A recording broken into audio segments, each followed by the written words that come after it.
السلام علیکم ورحمۃ اللہ وبرکاتہ۔ آج ہماری ویڈیو بول چال کے بارے میں ہے اور بول چال میں لایا ہوں چند الفاظ آپ کے لیے۔ تو چلتے ہیں اسکرین کی طرف، لیکن اسکرین پر جانے سے پہلے آپ کو بتاؤں کہ اگر آپ نے ابھی تک ہمارے چینل کو سبسکرائب نہیں کیا، سبسکرائب کریں، بیل کا بٹن ضرور دبائیں تاکہ آپ کو نئے ویڈیوز کی اپڈیٹس ملتی رہیں۔ اسکرین پر جو ہے سب سے پہلا ہیڈنگ ہے وہ ہے روزمرہ زندگی سے متعلق استعمال ہونے والے الفاظ۔ اس کا مطلب یہ ہے کہ ہم زندگی میں روزمرہ جو ہماری زندگی ہوتی ہے اس میں مختلف الفاظ استعمال ہوتے ہیں، ٹھیک ہے، کھانے پینے کے وقت اور رہن سہن کے وقت اور چلتے پھرتے جو ہے نا اپنے دوستوں سے ملتے جلتے، جب بھی ہم ملتے ہیں کسی سے، عمر میں بڑے ہوتے ہیں چھوٹے ہوتے ہیں، تو ان سے الگ الگ الفاظ میں جو ہے نا ہم اپنے زبان کو جو استعمال کرتے ہیں، اپنی زبانوں میں اپنے جملوں کو استعمال کرتے ہیں، اس لیے سیکھنا پڑتا ہے۔ تو کیا ہے کہ سب سے پہلا جو جملہ ہے اس میں وہ ہے شد حیلک۔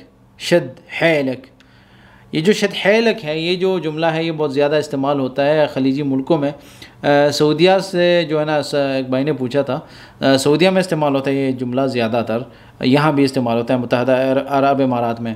تو اس کا مطلب ہے، شد کا مطلب ہے سخت کرنا، پختہ کرنا، پکا کرنا۔ حیلک کا مطلب ہے کہ ارادہ، عزم اور اپنی محنت، اپنی کوشش کو جو ہے نا آپ سخت کرو، یا اپنا ارادہ پکا کرو، یا اپنی نیت جو ہے نا اس کو پکا کرو۔ تو آپ سمجھ رہے ہیں کہ میرا مطلب کیا ہے۔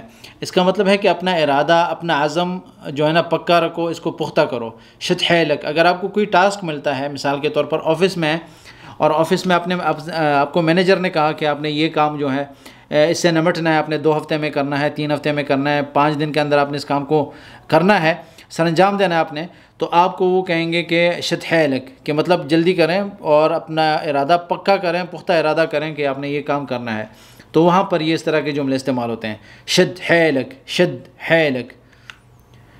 یہ جو دوسرا جملہ ہے یہ بہت لوگ جو ہوتے ہیں استعمال کرتے ہیں، اور خاص کر یہاں پہ جو ہے نا ابھی امارات میں بھی یہ بات چلتی ہے، امارات میں بھی یہ جملہ استعمال ہوتا ہے۔ سعودیہ سے یہ جملہ ایک بھائی نے پوچھا تھا، تو سعودیہ میں استعمال ہوتا ہے زیادہ۔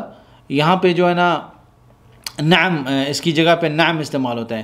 اب یہاں پہ اگر ہم کہتے ہیں نا کہ انت کفو، انت کفو، کہ آپ جو ہیں کفاءت والے شخص ہیں۔ کفاءت کا مطلب ہے کہ آپ بہت بہترین شخص ہیں، یا آپ اچھے آدمی ہیں، آپ نے ہی اچھا کام کیا۔ احسنت والنعم، جو یہاں پہ امارات میں جو چلتا ہے وہ اس طرح چلتا ہے کہ زبردست ہے، بہت اچھا کام کیا آپ نے۔ انت کفو، کفو یا ریال، یہ جو ہے نا اس کو آپ آگے پیچھے یا مطلب کس طرح بھی آپ کہہ سکتے ہیں، صرف یہ بھی کہیں کہ کفو۔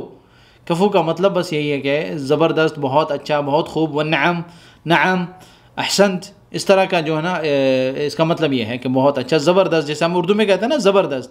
تو ابھی کس کو پتہ ہے کہ زبردست کا مطلب کیا ہے؟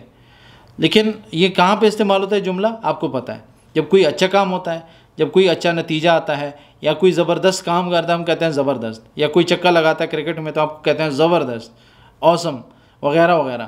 تو یہاں پہ کفو جو ہے استعمال ہوتا ہے، یہ جملہ جو ہے انت ریال کفو، یا کفو یا ریال، انت کفو، یہ وہاں پہ استعمال ہوتا ہے کہ آپ کہتے ہیں کہ آپ بہت اچھے آدمی ہو۔ نعم، ٹھیک ہے، زبردست، بہت اچھا کام کیا آپ نے، یا اس طرح کے آپ کسی بھی اس میں استعمال کر سکتے ہیں جملوں میں، اس موقع پہ کہ آپ اگر کسی کی تعریف کرتے ہیں مدح کے لیے، مطلب کسی کی تعریف کرنے کے لیے استعمال ہوتا ہے۔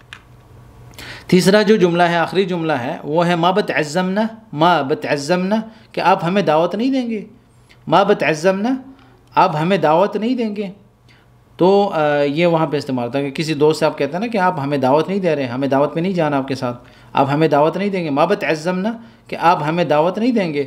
شد حیلک، انت کفو، ما بتعزمنا، یہ 3 جملے جو ہیں یہ ایک بھائی کے کہنے پہ ہم نے شیئر کیے ہیں، اور ان کا مطلب جو ہے آپ کے سامنے ترجمے میں لکھا ہوا ہے۔ تو ان الفاظ کو جو ہے نا زیادہ گہرائی میں نہیں جانا ہے، زیادہ گہرائی کی ضرورت نہیں ہے، نارمل الفاظ ہیں، کوئی بھی ادا کر سکتا ہے، کوئی بھی آدمی جو ہے نا عربی پر عبور حاصل کر سکتا ہے، نارملی بول چال ہے۔ اس کو اتنا گرامر کے لحاظ سے اس کو زیادہ نہیں دیکھنا کہ آپ نے گرامر کی طرف جانا ہے، یا زبر زیر کا جو ہے نا وہ جو ہے نا آپ کسی بھی زبان میں آپ بات کرتے ہیں، کسی بھی زبان کی طرف آپ جائیں گے تو زبان ہم اسی طرح نہیں بول سکتے جو ان کی اپنی زبان ہوتی ہے۔ تو اسی لیے ہم صرف ان کو سمجھانا ہوتا ہے، ان سے وہ بات کرنی ہوتی ہے، ان کے سمجھ میں بات لانی ہوتی ہے۔ زبان کا مطلب یہ ہوتا ہے۔ تو شد حیلک، کفو، انت کفو، مَا بتعزمنا، یہ جملے جو ہیں یہ اس ویڈیو میں آپ کے ساتھ میں نے شیئر کیے ہیں۔ خلاصے کلام کیا ہے کہ الفاظ جو ہوتے ہیں وہ آگے پیچھے بھی استعمال کیے جا سکتے ہیں، جیسے میں نے آپ کو بتایا۔ مزید اگر آپ کے پاس کچھ الفاظ ہوں شیئر کریں تاکہ ان پر جو ہے نا ہم ویڈیو کا کنٹینٹ بنا سکیں، اور اس پہ ویڈیو بنے گی انشاءاللہ آپ کے ساتھ شیئر کی جائے گی۔ آپ سب کا شکریہ کہ آپ نے اس ویڈیو کو دیکھا، اس کو لائک کرنا ہے، آپ نے سبسکرائب کرنا ہے اور شیئر کرنا ہے، اور بیل کا بٹن آپ نے ضرور دبانا ہے تاکہ نئی ویڈیوز کی اپڈیٹس آپ کو ملتی رہیں۔